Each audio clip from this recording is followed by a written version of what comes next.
A Witness in Shushan, Act 1, The Empire of Masks, grandfather telling the story on Purim night.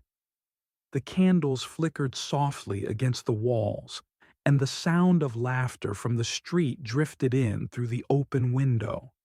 Somewhere outside, children shook their groggers, blotting out the name of Haman with joyful noise.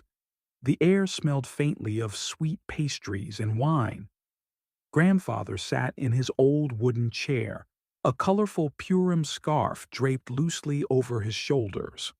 Around him, his grandchildren gathered on cushions and blankets, their costumes rustling as they settled in. One was dressed as a lion, another as Queen Esther. The smallest wore a crooked paper crown that kept sliding over one eye. Zaid, the littlest one, asked, tugging at his sleeve, "Tell us a Purim story, but not just the Megillah. Tell us a real story." Grandfather's eyes twinkled. He looked toward the window for a long moment, as if he could see far beyond the night, beyond the street, beyond the city, beyond even their time. "A real story," he repeated softly. "Then I must tell you something I have never told you before." The room grew very quiet. "I was not always an old man," he said, with a faint smile, "and I was not always living among Jews. Long ago, when I was a boy, I lived in the great empire of Persia, in the capital city of Shushan itself." The children leaned closer. "In those days," he continued, "Shushan was the center of the world. People from every nation walked its streets, merchants from India, soldiers from Media, scholars from Babylon, travelers from lands so far away no one could pronounce their names." He paused. "And there were Jews there too, many Jews, quiet people, different from the rest of us." "Different how?" asked the child, dressed as a lion. "They lived as if someone unseen was watching over them," grandfather said, "even when no one else noticed, even when the world laughed at them." Outside, another burst of grogger noise echoed, then faded. "In the palace," he went on, "King Achashverosh ruled over 127 provinces. His wealth was beyond imagining. His feasts lasted for months. The walls themselves glittered with gold and precious stones." The children's eyes widened. "But beneath all that beauty," grandfather said quietly, "there was something else, something hidden." He leaned forward slightly. "Persia was a kingdom of masks." "Masks?" the child dressed as Esther whispered. "Yes," he said. "People smiled while hiding their fears. They bowed while hiding their hatred. They praised the king while plotting their own rise to power." His voice softened. "No one showed their true face, not even the king." He folded his hands. "I was the son of a simple craftsman, a maker of wooden carvings. My father supplied decorations for the palace festivals. Because of his work, I sometimes followed him through the outer courtyards of the king's palace." He smiled faintly at the memory.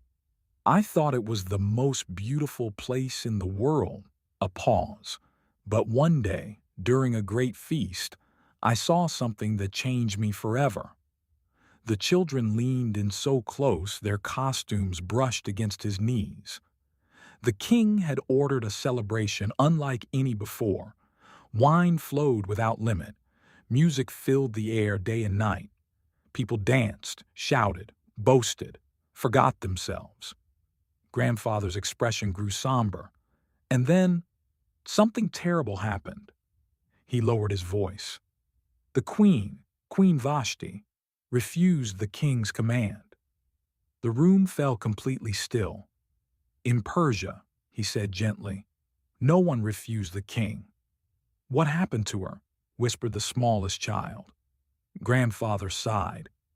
"She disappeared from the palace, and no one ever spoke her name again." A long silence. That was the first time I understood, he continued softly, that power without righteousness is frightening, that even the mightiest empire can tremble because of a single act of courage. He looked at each child in turn, and that was only the beginning. Outside, the sound of distant singing drifted through the night. Grandfather leaned back, his eyes reflecting the candlelight. Soon after that, messengers were sent throughout the empire searching for a new queen, and among the many young women brought to the palace was a quiet Jewish girl named Esther. Act 2, The Hidden Girl. The candles had burned lower, their flames steady and golden. Outside, the laughter in the streets softened into distant singing. Grandfather's voice dropped to a quieter, more reflective tone. "You must understand," he said, "I was not a Jew. My family worshipped the ways of Persia, the stars, the forces of nature, the calendars of our fathers. We believed the world was ruled by powers, by kings, and by fate." He paused, looking at the child wearing the crooked crown. But the Jews believed something different. They believed in one invisible king over everything. He tapped the arm of his chair softly. And they believed he watched not only empires, but every human heart. A hush settled over the room. When the king's messengers began gathering young women for the palace, the whole empire buzzed with excitement. Families dreamed of honor. Fathers boasted. Mothers wept with pride. His brow furrowed. But the Jews, they were quiet. He leaned forward. My father had been commissioned to carve cedar panels for the women's quarters of the palace. For weeks, I walked the outer courtyards carrying tools and bundles of wood. He smiled faintly. I thought myself very important. A few of the children giggled. One morning, he continued, I saw a small group arriving under guard. Among them was a girl who did not look around in wonder like the others. She did not stare at the palace walls or whisper excitedly. His voice softened. She walked as if she carried an invisible weight and an invisible strength. The child dressed as Esther leaned closer. Was it Esther? She asked. Grandfather nodded slowly. Yes. He closed his eyes for a moment, remembering. She wore simple clothing, no jewels, no paint, nothing to make her stand out. And yet I could not look away. He opened his eyes again. It was as if she belonged to another story entirely, one we could not yet see. A pause. I heard one of the palace attendants whisper that she had no parents, that she had been raised by an older cousin who refused to bow to powerful men. His expression grew serious. That was the first time I heard the name Mordecai. He looked toward the window again. Many Persians thought the Jews were strange. They would not bow to statues. They would not eat our foods. They would not abandon their laws even when it cost them comfort and safety, or sometimes even their own lives. He placed a hand over his heart. But there was something else too. Something I did not understand then. They carried hope even in exile. Outside, a sudden burst of laughter rose, then faded again. The months passed. The women were prepared with perfumes and oils, taught the customs of the court, trained to speak and move like royalty. He shook his head slightly. It was a world of appearances, a world of masks. His voice grew more tender. But whenever I saw the Jewish girl, she did not seem to change. She listened more than she spoke. She treated her servants with kindness. Just ask your grandmother. She was one of them. She looked at people as if she saw something inside them, responded Grandma. And once, When our eyes met, the children leaned forward instinctively. I felt as though she knew something about me, something I had never told anyone. Her voice trembled just slightly. I felt seen.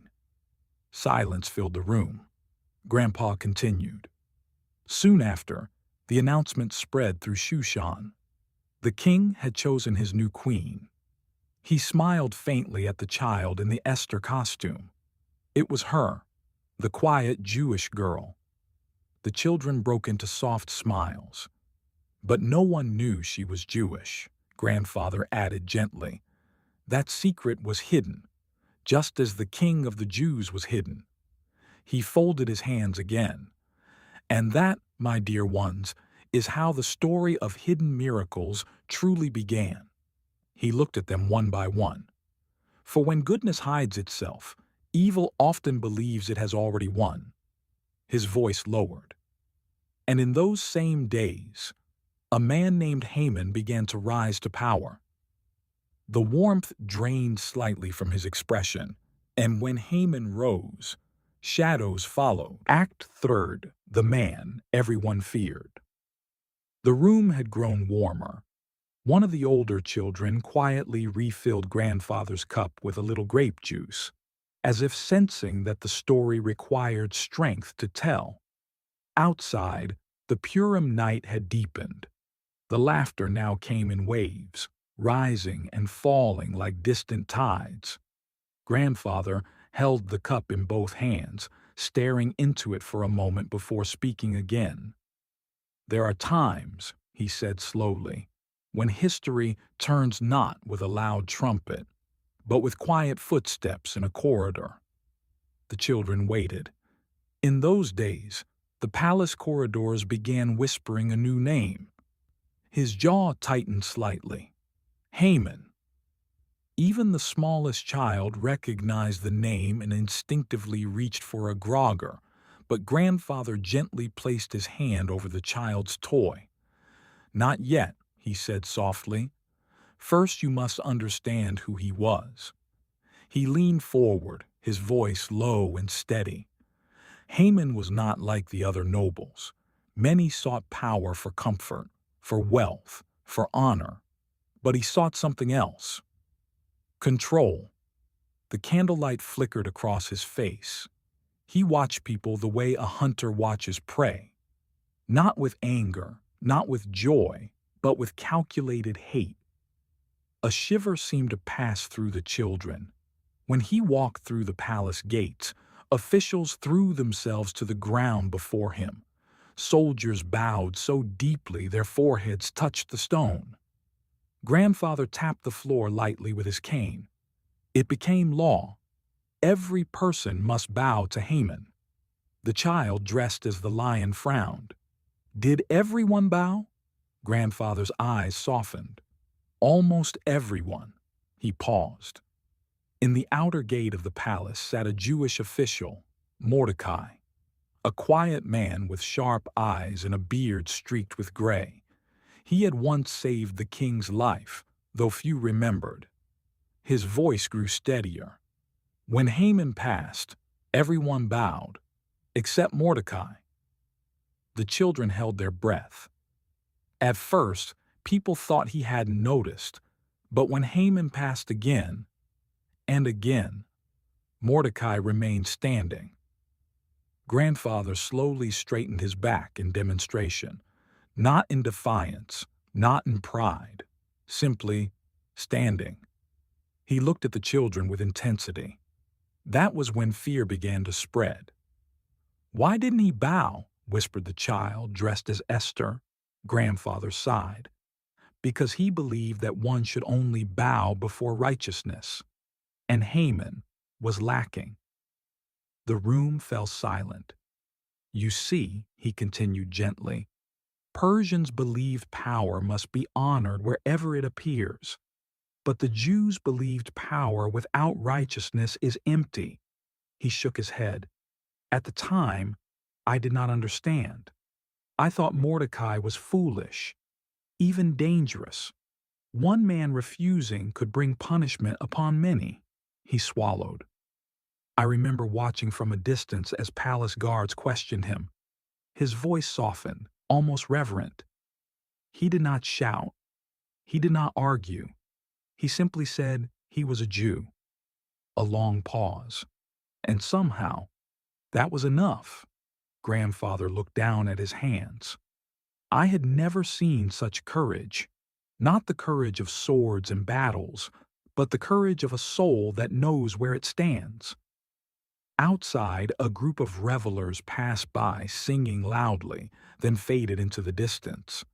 Grandfather's expression darkened. When Haman discovered the reason for Mordecai's refusal, his anger was unlike anything I had ever seen. He spoke slowly, carefully. Most men, when insulted, seek revenge on the person who hurt them. Haman sought revenge on an entire people. A gasp escaped one of the children.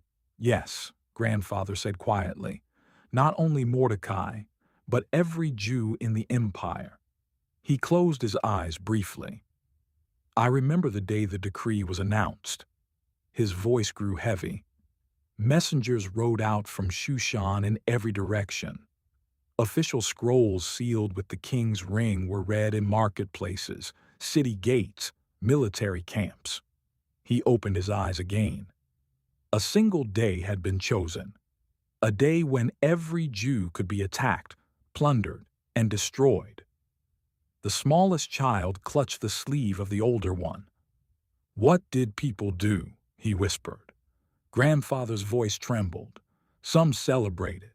Some sharpened their weapons. Some pretended not to care. He placed a hand over his heart while looking towards Grandma. And some of us felt something was terribly wrong. He leaned forward, his eyes shining with unshed tears. For the first time in my life, I saw Jews in the streets wearing sackcloth and ashes, crying openly to the heavens. They were not calling to armies or to kings, but calling to the invisible one. Silence filled the room like a presence. I did not know his name then, grandfather said softly, but I felt that he was listening. He looked at the children with a mixture of sorrow and wonder. And in the palace, Queen Esther remained silent, as if waiting for the moment only she could see. He leaned back slowly. The world thought the Jews were finished. A pause. But heaven was only beginning to move. Act E4, the courage no one saw. The candles had burned low enough that wax pooled around their bases like tiny lakes of gold. Grandmother quietly rose and replaced them with fresh ones, shielding the flames with careful hands. Grandfather watched the new light steady itself before continuing. In time of danger, he said softly, most people look outward, to armies, to leaders, to weapons. He shook his head. But the Jews, they looked inward first. The children sat very still now, sensing the story had reached something sacred. After the decree was announced, he continued, Mordecai did something no one in Persia would have dared to do. He leaned forward. He walked through the capital wearing sackcloth and ashes, crying out in the streets. The child dressed as the lion frowned. Was that forbidden? Grandfather nodded. In the king's city, mourning was not allowed near the palace. Shushan was meant to display strength, wealth, and perfection. Sorrow was considered an insult to the throne. He tightened his hand slightly. But Mordecai did not stop at the gates. He wanted the truth to be seen. A pause. People turned away from him. Some whispered that he had lost his mind. Others feared being seen too close to him. Grandfather's voice softened, but I watched him. He touched his chest lightly. Something in me could not look away. What did he say? Whispered one of the children. He prayed, Grandfather replied. Not in the polished words of court priests, not with rehearsed ceremonies, but with the broken voice of someone who believes heaven hears pain. The room seemed to hold its breath, and inside the palace, he continued, Queen Esther heard what was happening. He glanced at the child in the Esther costume. At first, she sent your grandmother with clothing to cover Mordecai's mourning, hoping to quiet the disturbance. But Mordecai refused, Grandma interjected. He sent back a message, she continued softly. A message that would change history. She closed her eyes as if hearing the words again. Do not think that because you're in the palace you will escape what is coming. If you remain silent, help will come from another place. But you will have lost your moment. The children stared at her, wide-eyed. Grandfather continued slowly. Until then, I had believed the Jews survived by cleverness, by community, by stubbornness. He shook his head. But in that moment, I understood something deeper. They believed history itself was guided, a long silence. Esther sent your grandmother to ask Mordecai to gather all the Jews of Shushan to fast for 3 days. No food, no drink, day or night. He spread his hands. Even she would fast. Why? The smallest child asked. Grandfather smiled gently. Because courage is not born from comfort. He leaned back slightly. In Persia, approaching the king without invitation could mean death. Even for the queen. The law was absolute. He lowered his voice. And yet, after the 3 days, Esther put on her royal garments and walked toward the throne room. The children leaned forward instinctively. I was there that day, Grandfather said quietly. My father had been summoned to repair a carved column near the outer court. I watched from behind a screen as the doors opened. His voice trembled faintly. She looked calm, not fearless, not proud, resolved. A pause. Everyone knew what she was risking. The guards held their breath. Courtiers stared at the floor. He lifted his hand slightly, as if reenacting the moment. And then the king raised his scepter. Relief rippled through the room. She lived. Grandfather exhaled slowly. That was the first time I felt it clearly. Not just a suspicion, not just a whisper. He placed a hand over his heart again. A hidden hand guiding events. He looked at the children with quiet intensity. You see, my dear ones, miracles are not always thunder and fire. Sometimes they are a single step taken at the right moment. Outside, a distant cheer rose from the streets, as if echoing the ancient victory. Grandfather's expression softened. Esther did not accuse Haman immediately. She invited the king and Haman to a feast. He smiled faintly. In Persia, feasts were places of strategy as much as celebration. His eyes grew distant. That night, no one in Shushan knew the world had begun to change. He leaned back in his chair. Heaven had already set the next piece in motion. A pause. For the king could not sleep. Grandfather's smile returned, quiet and knowing. And sometimes, children, the fate of nations changes because something lies awake in the dark.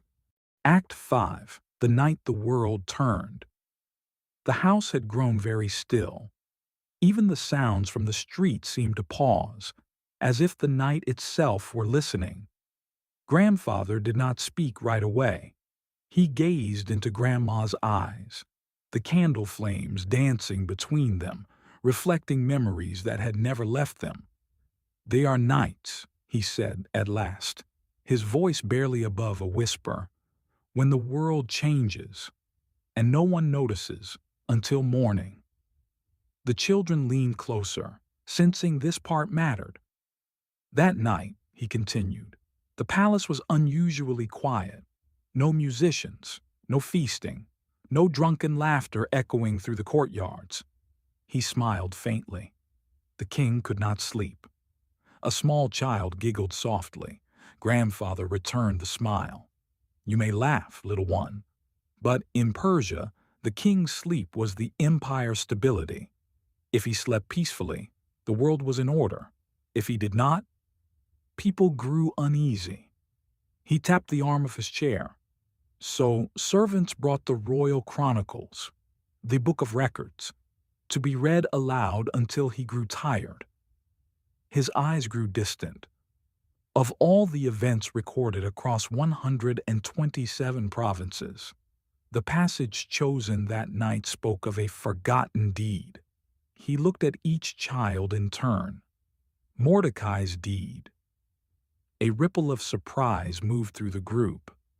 The record told how he had uncovered a plot to assassinate the king, a plot no one else had noticed. Grandfather shook his head slowly, and the king realized something astonishing. He had never rewarded him. Silence. At that very moment, he continued, Haman entered the outer court with a heart full of calculated hate, coming early to request permission to hang Mordecai on a gallows he had prepared just for him. The children gasped. Grandfather raised a finger gently. But before Haman could speak, the king asked him a question. His voice took on a soft, dramatic rhythm, as if reenacting the moment. What should be done for the man whom the king wishes to honor? He smiled sadly. Haman thought the king meant him. A few of the children laughed quietly. So, he described a parade of glory, royal robes, the king's horse, a crown placed upon the head, led through the city by one of the king's highest officials. Grandfather leaned forward, his eyes shining. And then the king said, Do exactly so, for Mordecai the Jew. The room erupted in delighted whispers. Grandfather nodded slowly. Yes, the man who came to request Mordecai's death was forced to honor him instead. He placed a hand over his heart. That morning, I watched from the marketplace as Haman led Mordecai through the streets. His voice softened with awe. Mordecai sat upright on the royal horse, not proud, not triumphant, simply calm as if he trusted something far beyond the moment. He closed his eyes briefly. And Haman, the most feared man in Persia, walked before him in silence. A long pause. In that moment, something broke inside me. The children waited. I realized power is not always where it appears to be. He opened his eyes again. I began to wonder if the Jews were right, if there truly was an unseen king guiding the rise and fall of men. Outside, a gust of wind brushed against the window, making the flame flicker. Grandfather's voice grew heavy again. But Haman's fall had only begun. He folded his hands. That very day he attended Esther's feast, the second one. He looked at the child dressed as Esther, and there, before the king himself, she revealed her secret. His voice trembled slightly. She was a Jew. The children's eyes widened, and she informed the king of Haman, plotting to destroy her people. Grandfather exhaled slowly. The king rose in fury. Haman fell in terror, and by sunset, the gallows he had built for Mordecai became his own. Silence filled the room, not fearful silence, but solemn. Grandfather's expression softened into something like relief mixed with sorrow. That was the day Shushan learned a truth most people spend their whole lives avoiding. He leaned forward gently. Evil often digs the pit into which it will fall. A pause. But the decree against the Jews still remained. The danger was not yet over. He looked at the children tenderly. And that is where I had to decide who I was. His voice dropped to a whisper. A Persian, or a servant of the one who guides history. Act 6, The Day I Chose. The candles now burned bright again, their renewed flames casting long, gentle shadows across the walls. The children had drawn closer without realizing it, forming a small circle around grandfather's chair. He rested both hands on the top of his cane, as if steadying himself before stepping into memory. There comes a time, he said quietly, when a person can no longer pretend they are only watching history. He lifted his eyes. That time came for me when the new decree was announced. The children listened carefully. After Haman fell, the king allowed Esther and Mordecai to write another royal command. Riders sped across the empire, carrying it to every province. He spoke slowly, deliberately. The Jews were granted the right to defend themselves. Relief flickered across some of the children's faces, but grandfathers remained serious. In Persia, that meant something terrifying. He leaned forward. It meant the day chosen for their destruction would instead become a day of chaos. Neighbors against neighbors, mobs against communities, fear against fear. He shook his head. No army would intervene. No official would control it. Each city would decide its own fate. The room grew heavy with silence. I walked through the markets that morning, he continued. Some people sharpened swords. Others locked their doors. Many simply waited, hoping the storm would pass them by. He swallowed. But the Jews did not hide. His voice softened. They gathered together, families, elders, children, praying, strengthening one another, preparing to defend life with dignity. The child dressed as the lion asked quietly, "Were you afraid?" Grandfather nodded. "Yes, terrified." He looked down at his hands. "I was afraid of violence, afraid of choosing wrong, afraid of losing everything my family had built." He lifted his gaze again.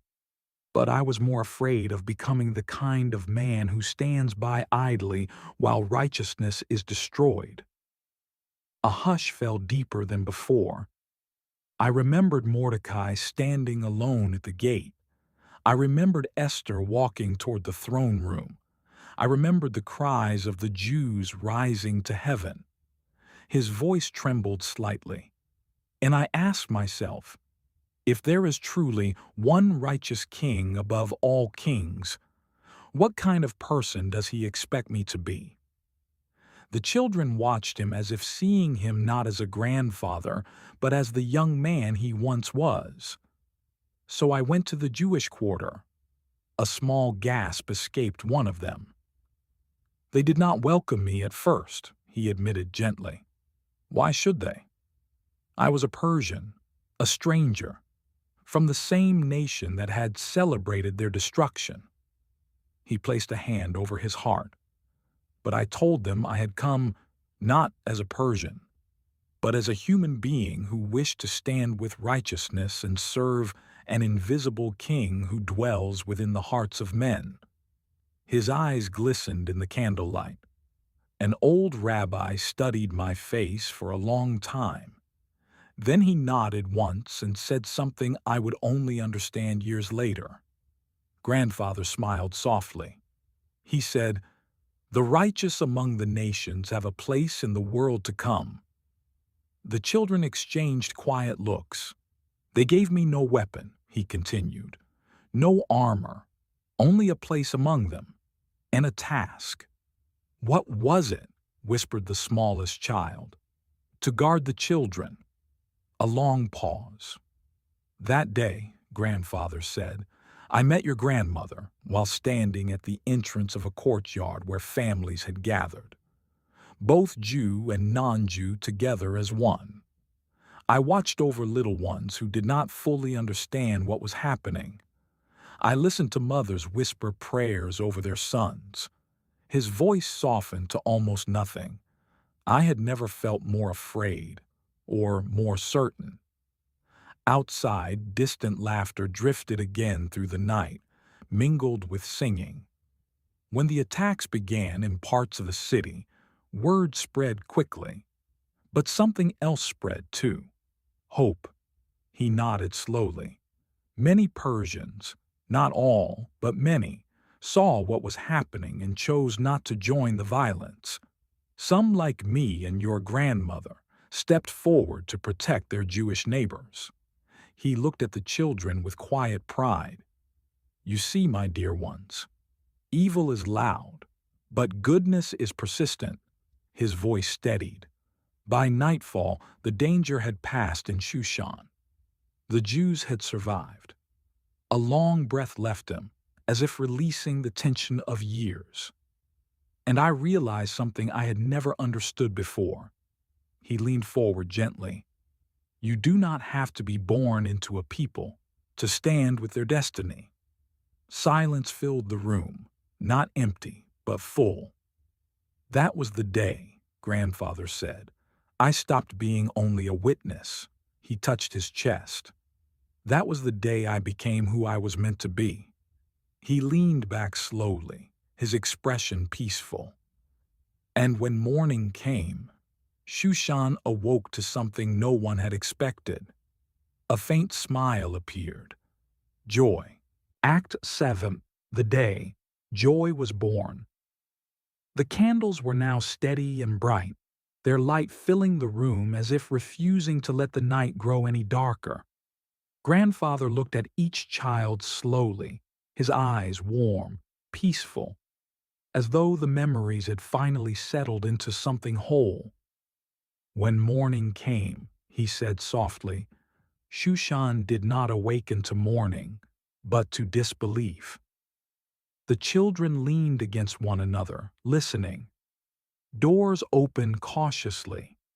People stepped into the streets unsure of what they would find, but instead of smoke and ruin, there were families embracing, neighbors speaking in hushed voices, children peeking out from behind their mothers' robes. He smiled. The Jews had survived. A long breath passed through the room. At first, the city did not know how to respond. Persia was accustomed to victory feasts after conquest, not after survival. He shook his head gently. But the Jews understood something the rest of us did not. They knew that when darkness fails, light must be shared. The child dressed as Esther tilted her head. What did they do? Grandfather's eyes sparkled. They celebrated. But not like Persians. He lifted one finger. They gave gifts of food to one another, so no one would feel alone. A second finger. They gave charity to the poor, so no one would be forgotten. A third finger. They increased in joy, because they knew the victory was not theirs alone. His voice softened, and they told the story, again and again, so no one would forget how close they had come to losing everything. He looked towards Grandma, remembering. We walked through the Jewish quarter that day, unsure if we belonged there now that the danger had passed. A small pause. But a family we had guarded recognized us. They pulled us inside, sat us down at their table, placed food in our hands as if we had always been one of them. His voice trembled with emotion. I had never experienced such kindness from people who owed me nothing. The smallest child smiled. Were they your friends after that? Grandfather nodded slowly. Yes. He wiped the corner of one eye discreetly. Years passed. I learned from them, not their laws, for those were not mine, but their ways of kindness, their reverence for life, their trust in the unseen king. He leaned forward slightly. I learned that the world is not divided only into nations, but into those who build and those who destroy. Silence filled the room like a blessing. One year, Mordecai and Esther sent letters across the empire establishing these days of joy forever. Days when sorrow would be remembered only to magnify gratitude. He gestured gently toward their costumes, the pastries on the table, the laughter drifting in from outside. That is why we celebrate tonight. The children glanced around as if seeing Purim for the first time. But Zaid, the child with the crooked crown, asked softly, "Why are you telling us this story as if you were there?" Grandfather smiled, a deep, quiet smile that carried both mystery and tenderness.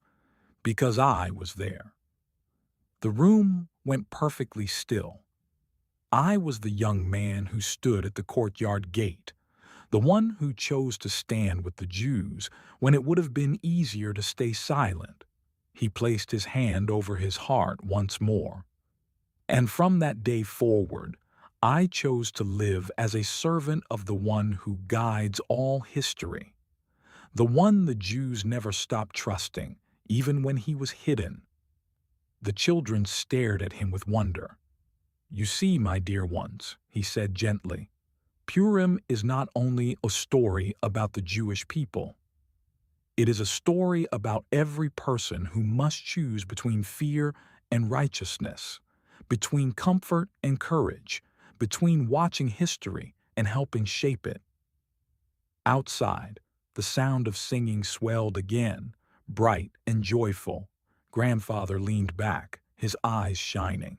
"And that is why we wear masks tonight." The child dressed as the lion blinked. To remember that the world often hides its truth, but also to remember that beneath every mask is a soul capable of goodness. He opened his arms slightly, inviting them closer, and to remember that even when the king seems hidden, he is guiding the story toward light. The children gathered around him in a quiet embrace. After a moment, he chuckled softly. "Now," he said, his voice returning to warmth and playfulness, "who wants more Hamantaschen?" Laughter filled the room, bright and alive, the same laughter that had once echoed through the streets of Shushan when joy was born from the ashes of fear.